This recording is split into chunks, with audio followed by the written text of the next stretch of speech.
journey. I'm perfectly fine now if I never went on stage again.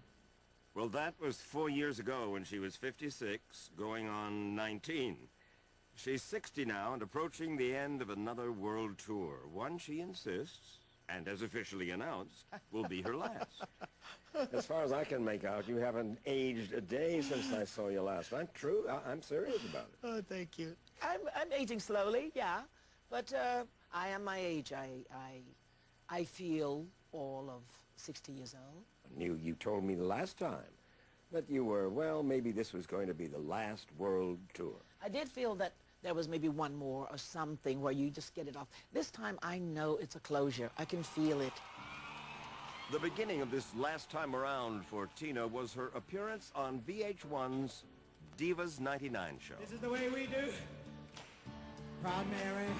She was set to perform her trademark version of Proud Mary with another rock and roll legend, Elton John, a longtime friend of hers with whom she was planning an elaborate world tour.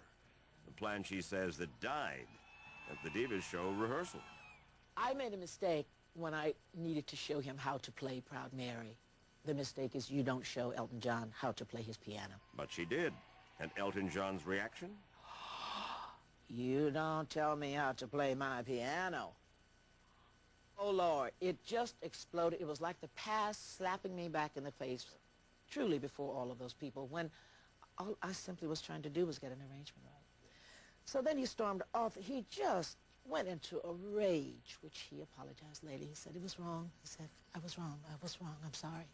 But she canceled the tour and the multi-million-dollar payday that would have come with it. Divas and bitches. My goodness. He's not like Jagger or like some of the other people that's professional enough to give a bit when two people are working together to make it work. He's just very sensitive. Very, very sensitive. We wouldn't have been happy, I think. Oh, I think you probably would have been... Miserable? Yeah. Yes. Instead, she recorded a new album, performed at the Super Bowl,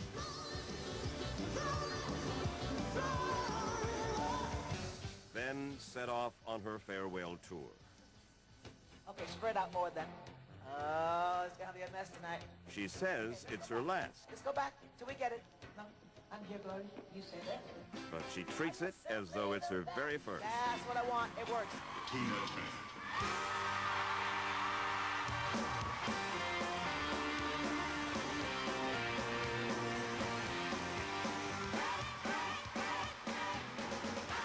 Well, you do it, but around it are screens and lights and glitz and noise and musicians and dancers and...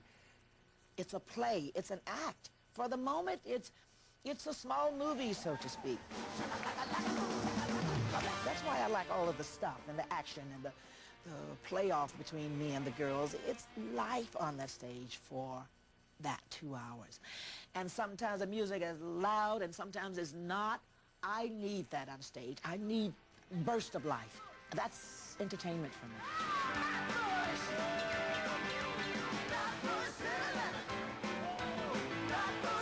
When the tour winds up this fall, Tina says, she looks forward to settling down quietly with Erwin Bach in Europe, where she'll have the satisfaction of contemplating just how far she has come from Nutbush, Tennessee. In the old days when American audiences were just not all that interested in the ex-wife of Ike Turner. And the life she looks forward to now, I reminded her, is all white. You live in a white world. You do. Mm-hmm. Live in a white country with a white guy. Mm-hmm. Your work is mainly like those of white rock bands, correct? Yeah. Like, this might be hard for you or people to understand, but I don't think about color or race. I don't think I ever thought that much about the difference, even when I lived in the South. You mean back in Nutbush, Tennessee and beyond? Going to a back door never bothered me. I don't remember being called a nigger. But a few times when it happened, I just kind of feel, well, yeah, I'm black. I am considered a nigger, so it never bothered me. You know, what makes me ask about that is you said to me that you felt that you, in a sense, belonged now over in Europe more than in the United States. Yes, it's true. And it's more comfortable Yes. for people of color to live in Europe than it is here. Mike, I've never bothered about my color. I never had that thing about being black. If the whole world was like that, maybe there would be more harmony and love. Maybe. I don't have a problem with being black in a white country or being with my people. I'm okay where I am. I don't even think about it. And she says that only now has she become completely comfortable with her career. So comfortable, she says, that she'll walk away with not a single regret. You said, I am in the best place I've ever been.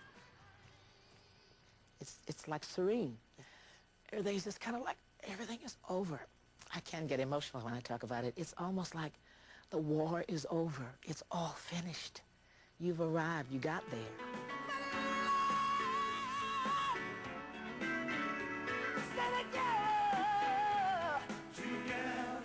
So don't expect much more from her in the future than an occasional performance.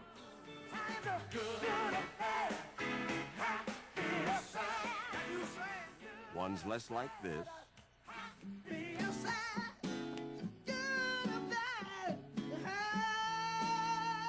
and more like the one she left us with 4 years ago at her home in Nice.